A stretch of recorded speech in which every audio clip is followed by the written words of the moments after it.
করে আমাকে বুঝায় দেন যে আপনারা কোনো নয়েজ হচ্ছে কিনা আমার এখান থেকে, প্লাস আপনারা আমার স্ক্রিন শেয়ার দেখতে পাচ্ছেন কিনা, এই বিষয়টা আমাকে একটু ক্লিয়ার করবেন। আর যদি কোনো সমস্যা থাকে আমাদের জানাতে পারেন।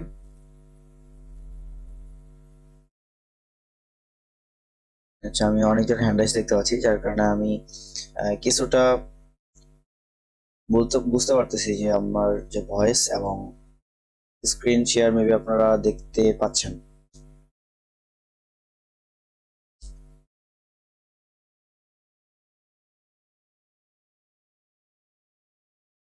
বা কথা আর দীর্ঘায়ু করতেছি না, আমরা সরাসরি চলে যাই ক্লাসের দিকে। তো আমরা যদি আজকে কথা বলি, তো বিষয়টা বেশি লং করাও ঠিক না। আজকে আমরা ক্যান্ডেল সম্পর্কে জানবো, ক্যান্ডেলের দুইটা ক্যান্ডেল সম্পর্কে জানবো, প্লাস 2 থেকে 3টা ক্যান্ডেল সম্পর্কে জানবো, এবং এটার কনফার্মেশন এন্ট্রি কখন কোথায় নিতে হয়। আমরা যেহেতু মোটামুটি ভালো একটা অ্যাডভান্সের দিকে চলে আসছে, সেই বিষয়গুলো আমার জানানো বা আপনাদের জানা খুবই দরকার আমি বলে মনে করি। তো আমরা এই ক্যান্ডেলস্টিকের প্রথম দিকেই আমরা প্রথম যে ক্যান্ডেল বা যে ক্যান্ডেলের অপশনটা রাখবো সেটা হচ্ছে সুইজার বটম। সুইজার বাটনের আমরা 2টা ক্যান্ডেলের দ্বারা আবৃত। এই 2টা ক্যান্ডেল যদি আমরা দেখি তাহলে আমরা ধরে নিব যে এটা একটা সুইজার বাটন। তারপরে এর বিপরীতে আমরা সুইজার টপ আমরা জানার ট্রাই করব। তো মূলত ধরেন এটা একটা বেয়ারিশ ক্যান্ডেল, প্লাস এর সাথে হয়ে গেছে একটা বুলিশ ক্যান্ডেল। দুইটারই ধরেন যে প্রাইস সেম, এরকম ভাবে এটা ক্যান্ডেল।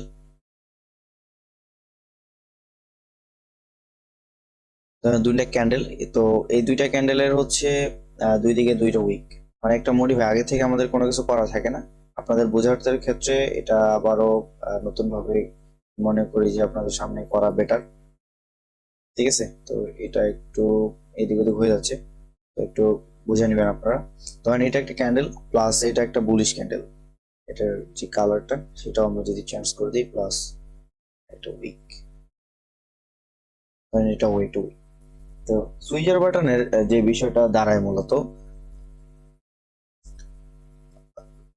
সুইচার বাটনের যে বিষয়টা দাঁড়ায় সেটা হচ্ছে এরকম যে আমরা যখন একটা ক্যান্ডেল বা একটা ক্যান্ডেল ফোকাস করি, সেটা হচ্ছে মুভ থাকে একদিকে। যে আমরা বলি যদি সাপোর্টে থাকে সেক্ষেত্রে আমাদের বায়ের পজিশন খুঁজতে হবে, প্লাস যদি রেজিস্ট্যান্সে থাকে তাহলে আমাদের সেলের পজিশন খুঁজতে হবে। আমরা এই বিষয়গুলোই জানি, কিন্তু সুইচার বাটনের ক্ষেত্রে একটু ভিন্ন, এবং সুইচার টপের ক্ষেত্রে একটু ভিন্ন। 2টা ক্যান্ডেল সম্পর্কে যেহেতু আলোচনা করব, তো এই 2টা ক্যান্ডেল হচ্ছে এরকম যে ধরেন এটা হয়তো বা আপ হইতে পারে, প্লাস ডাউন হইতে পারে, দুইটাই হইতে পারে। এখন আমরা কনফার্মেশন নেব কিভাবে? কনফার্মেশন নেওয়ার জন্য আমরা মার্কেটে কিছু স্ট্রাকচার বা মার্কেটে কিছু বিষয় আসলে দেখবো, যেটা আসলে কেমন হয় দেখতে। তো অনেক সময় এই যে সুইচার বাটনটা এরকম হয়, আমরা যদি একটু দেখি যে এটা হচ্ছে অনেক বড়, ঠিক আছে, প্লাস এই যে বুলিশ ক্যান্ডেলটা এরকম ছোট। অনেক সময় এরকমও হয়। আমরা এটা মার্কেটের মধ্যে খুঁজবো, মার্কেটের মধ্যে কোথায় আছে সেই বিষয়টাই দেখবো, এবং কনফার্মেশন কিছু বিষয় আমরা জানার ট্রাই করব। ঠিক আছে, তো এটা ধরলাম হচ্ছে সুইজার বাটন এবং সুইজার টপ। এখন যদি আমরা দেখি, সুইজার টপ বলতে আপনারা বুঝতেছেন উপরে। ঠিক আছে, তো আমরা যদি সুইজার টপ নিয়ে আলোচনা করি তো সেটা হবে এরকম। ধরেন এখানে একটা বুলিশ ক্যান্ডেল, ঠিক আছে, ধরেন এখানে একটা বুলিশ ক্যান্ডেল, প্লাস তার সাথে একটা রেড ক্যান্ডেল দিয়ে দিছি এরকম ভাবে। এরকম ভাবে ধরেন একটা রেড ক্যান্ডেল দিয়ে দিছি। ঠিক আছে, এখন আমরা যদি এই 2টা ক্যান্ডেল দেখি তাহলে আপনারা বুঝবেন যে এটার ক্ষেত্রেও এই সেম একটা বিষয়, যেটা হচ্ছে আমরা মার্কেট থেকে বুঝবো যে যে কোনো দিকে মুভ করতে পারে। এই সুইচার টপ যে যখন তৈরি হয় এটা হচ্ছে রেজিস্ট্যান্স বা আপার লেভেলে তৈরি হয়ে থাকে, তখন আমরা কনফার্মেশন হিসেবে নেব। আর যদি মিডিলে এরকম কোনো ক্যান্ডেল আমরা দেখি, তখন আমরা কোনো এন্ট্রির দিকে কি করবো না, যাব না। একটা বিষয়ে আপনারা হয়তো বা জানেন যে ক্যান্ডেল দেখে আমরা কখনো কনফার্মেশন দিব না। তো মার্কেটে যেহেতু ক্যান্ডেল তৈরি হয়, কিছু কিছু ক্যান্ডেল আমার জানে রাখা বা জেনে রাখা খুবই জরুরি বলে আমরা ধরে রাখি। কারণ হচ্ছে আমরা যদি ক্যান্ডেল বুঝতে পারি বা ক্যান্ডেলের মুভ বুঝতে পারি, তাহলে মার্কেটের গতিবেগ বা মার্কেটের সেলার অ্যাক্টিভ বা বায়ার অ্যাক্টিভ, কোনটা অ্যাক্টিভ আমরা সেটাই বুঝতে পারবো যে বায়ার বেশি অ্যাক্টিভ না সেলার বেশি অ্যাক্টিভ, মার্কেট কি হতে পারে বা কোন প্যাটার্ন হলে কি হতে পারে এই বিষয়টা। ঠিক আছে, তো আমি এটা স্ক্রিনশট নিয়ে রাখতেছি, হয়তোবা আপনারা অনেকেই বলবেন যে এটা আসলে কেমন। তো সুইচার টপ বা সুইচার বাটন যে বিষয়টা হয় সেটা হচ্ছে এরকম, আমরা দুইটা ক্যান্ডেল এখানে শো করলাম, তো আমরা একটা বুঝাই দেবো প্লাস আরেকটা এমনিতেই আপনারা বুঝে যাবেন। ঠিক আছে, তো এখন আমরা যদি এই বাটনের বিষয়টা নিয়ে একটু আলোচনা করি তাহলে আপনারা বুঝবেন। আমরা কনফার্মেশন নেব তখনই যখন একটা সুইচার বাটন হয়, তখন সেটার আকৃতি হয় হচ্ছে ধরেন এরকম প্লাস এরকম প্লাস এরকম। এখানে একটা ফুল যে ক্যান্ডেলটা আছে, ফুল ক্যান্ডেলটার নাম কি? মারুবুজু ক্যান্ডেল। আমরা ক্যান্ডেলের নাম শেখার কোনো দরকার নেই, আমরা শুধু ক্যান্ডেলের আকৃতিটা দেখবো যে আকৃতি এরকম হলে এরকম হয়। কারণ এই ফরেক্সে আমরা যদি ক্যান্ডেল হিসাব করি কোটি কোটি লক্ষ মিলিয়ন ট্রিলিয়ন ধরেন যে আপনাদের এখানে ক্যান্ডেল হয়। ঠিক আছে, এত ক্যান্ডেলের নাম মুখস্থ রাখা কখনোই সম্ভব না, আর আমরা এটা কখনো করতেও যাব না। আমাদের দরকার কি? আমাদের দরকার হচ্ছে ক্যান্ডেলের যে আকৃতি ভেদগুলো আছে, যে ক্যান্ডেল আসলে কোন ক্যান্ডেলটা হলে আমাদের জন্য প্রফিটেবল আমরা বলে মনে করতে পারি, সেই ক্যান্ডেলগুলো হচ্ছে আমাদের চিহ্নিত করতে হবে। আমরা যদি দেখি যে ক্যান্ডেলের মধ্যে আসলে কনফার্মেশনটা কোন জায়গা থেকে আমাদের নেওয়া উচিত বা কোন জায়গা থেকে আমরা নিব।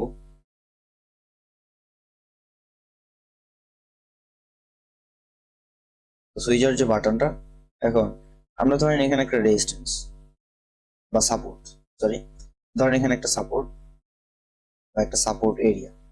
তো মার্কেটটা প্রিভিয়াসলি ভাবে এরকম ছোট ছোট ছোট ছোট ক্যান্ডেল দিয়ে মার্কেটটা মুভ করছে ডাউনের দিকে, এরকম ভাবে ছোট ছোট ক্যান্ডেল দিয়ে মার্কেটটা মুভ করছে ডাউনের দিকে।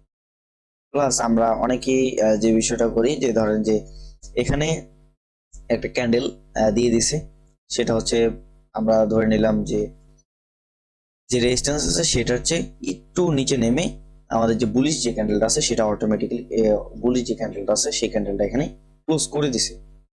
তখন আমরা এই ক্লোজ করে দেওয়ার পরে আমরা 15 মিনিট টাইম ফ্রেম অবশ্যই দেখব। তো যখন এন্ট্রিটা ক্লোজ করে দেয় বা সরি যখন হচ্ছে একটা ক্যান্ডেল ক্লোজ করে 15 মিনিটের চার্টে একটা বুলিশ ক্যান্ডেল হওয়ার পরে, তখন আমরা কনফার্মেশনটা নিব এইভাবে যে ধরেন এখানে একটা সাপোর্ট প্লাস এই জায়গায় হচ্ছে একটা রেজিস্ট্যান্স আছে, প্লাস ধরেন উপরে একটা রেজিস্ট্যান্স, যে কোনো জায়গায় একটা রেজিস্ট্যান্স আছে ধরেন না এই জায়গায়, প্লাস এই জায়গায় হচ্ছে একটা ট্রেন লাইন। ট্রেন লাইন তো আমরা সবাই ড্র করতে পারি, ধরেন যে এখানে একটা ট্রেন লাইন। তো যখন এই দুইটা বিষয়ে আমরা দেখি যে একটা সাপোর্ট প্লাস একটা ট্রেন লাইন, তো এই যে ক্যান্ডেলটা, এই ক্যান্ডেলটা এখানে হওয়ার পর নেক্সটের যে ক্যান্ডেল, নেক্সটের ক্যান্ডেলটা হয় এরকম যে ধরেন নিচে থেকে একটু উপরে, আবার দেখেন উইক দেওয়ার পরে উইক কিন্তু চলে আসে নিচে। তো এই যে উইকটা যদি আপনার এইখান থেকে মানে প্রিভিয়াস যে ক্যান্ডেলটা আছে এই ক্যান্ডেলটা নিচে যদি আপনার উইক দেয়, তার মানে মনে করবেন যে মার্কেটের নেক্সট টার্গেট হতে পারে ডাউন। আপনি যতই এখানে একটা সাপোর্ট থাক, যতই আপনার এখানে একটা ট্রেন লাইন থাক, তো দুইটা মিলে আপনাদের এক্স্যাক্টলি যে বিষয়টা ফোকাস রাখতে হবে সেটা হচ্ছে আপনার ক্যান্ডেলের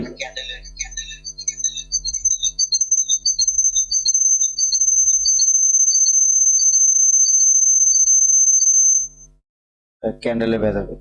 ঠিক আছে, তো ধরেন আমরা এখানে একটা ক্যান্ডেল আকৃতি করে দিলাম প্লাস এখানে একটা উইক দিয়ে দিই, উইকটা হচ্ছে এই ক্যান্ডেলের প্রিভিয়াসলি নিচে। যখন এরকম ভাবে কোনো ক্যান্ডেল হবে তখন আমরা এটা কোনোভাবেই বাই এন্ট্রি কনফার্মেশন নিতে পারবো না, যেহেতু আমি প্রথম দিকে বলছি যে মার্কেট যখন এরকম দুইটা ক্যান্ডেল হয় তখন এটা দুই পাশে মুভ দিতে পারে। তো এই মুভের কনফার্মেশন আমরা নিব এইভাবে, যদি এই ক্যান্ডেল যখন তৈরি হবে 15 মিনিট টাইম ফ্রেমে, তো প্রিভিয়াস যে ক্যান্ডেলটা আছে এই ক্যান্ডেলটা নিচে যদি এর উইকটা চলে আসে, তার মানে মনে করবেন যে মার্কেটের যদি একটু উপরে যায়, ধরেন এখানে গেল, যদি একটু উপরে যায় নেক্সট ডে থেকে আপনার নেক্সট টার্গেট হবে এভাবে ডাউন। ঠিক আছে, এইভাবে নেক্সট টার্গেট আপনার ডাউন হবে। তো এই বিষয়গুলো একটু খেয়াল রাখবেন যে কনফার্মেশন এন্ট্রি এমনিতেই নেওয়া যায়, আবার এমনিতেও নেওয়া যায় না, অনেক বিষয় ফলো করে তারপর বিষয়গুলো আমাদের কনফার্মেশন নিতে হবে।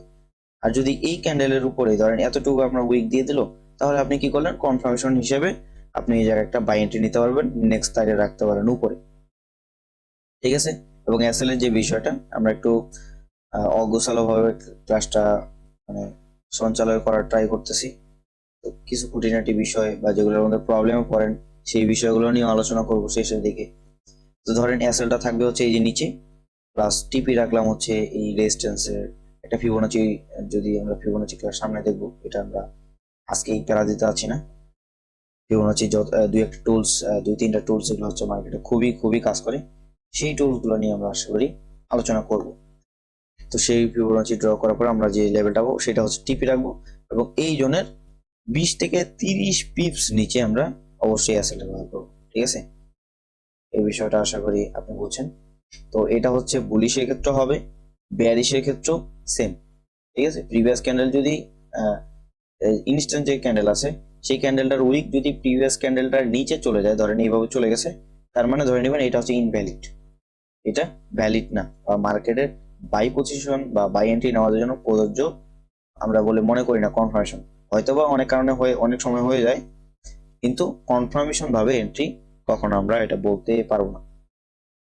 ঠিক আছে, তো আমরা আদৌ দেখি এইখানে কি হয় কিনা। আচ্ছা, আমরা একটা ক্যান্ডেল ওপেন করার পরেই আমরা দেখতে পাচ্ছি এখানে এখানে কয়েকটা আছে, এখানে আছে, প্লাস আমরা যে দেখি এখানে একটা আছে, প্লাস কিছু কিছু জায়গায় এগুলো। এই ক্যান্ডেলটা হচ্ছে আপনার মার্কেটের মধ্যে হিউজ হিউজ পরিমাণে, এত পরিমাণে কাজ করে যা আমাদের কল্পনারও সম্পূর্ণ বাইরে। ঠিক আছে, তো সেই বিষয়টা আপনারা হয়তো বুঝতে পারতেছেন এতক্ষণে। এতক্ষণে আমাদের কিন্তু আগে থেকে আসলে কোনো কিছু খুঁজে রাখা হয় না। তো আমি ইনস্ট্যান্ট মার্কেটে আসার সাথে সাথে এই বিষয়টা আমরা দেখে ফেললাম যে কখন কখন তৈরি হয়। দেখেন আমি যে দুইটা বিষয় আসলে আপনাদের দেখাইলাম, তো সেটারই কিন্তু ব্যাঘাত ঘটেনি। এই যে দেখেন এটার হচ্ছে এই প্রিভিয়াস ক্যান্ডেলটার একটু নিচে হচ্ছে বুলিশ ক্যান্ডেলটা, তো সেটাই কিন্তু এই জায়গায় হয়েছে। ঠিক আছে, যেহেতু আমি উইক দেইনি, কারণ উইক হচ্ছে একটু এদিক ওদিক হয়ে যাচ্ছে, আমি যদি এই জায়গা দেখি তাহলে হচ্ছে এই জায়গাটা কনফার্মেশন পাচ্ছি। দেখেন যদি নেক্সট এর যে উইক ক্যান্ডেলটা, এই ক্যান্ডেলটা উইকটা যদি এটা নিচে হয়ে যেত, এটা যদি নিচে হয়ে যেত তাহলে এটা কখনোই ভ্যালিড হতো না, হয়তো বা এই পর্যন্ত মার্কেট যাইতো, যাওয়ার পরে আবার মার্কেট ডাউন হয়ে যাবে। ঠিক আছে, এই দুইটা বিষয় খেয়াল রাখবেন। আর একটা হচ্ছে ট্রেন লাইনের যে বিষয়টা, মার্কেটের মধ্যে ট্রেন লাইন এত পরিমাণে কাজ করে যা একদম আমাদের হিসাবেরও বাইরে।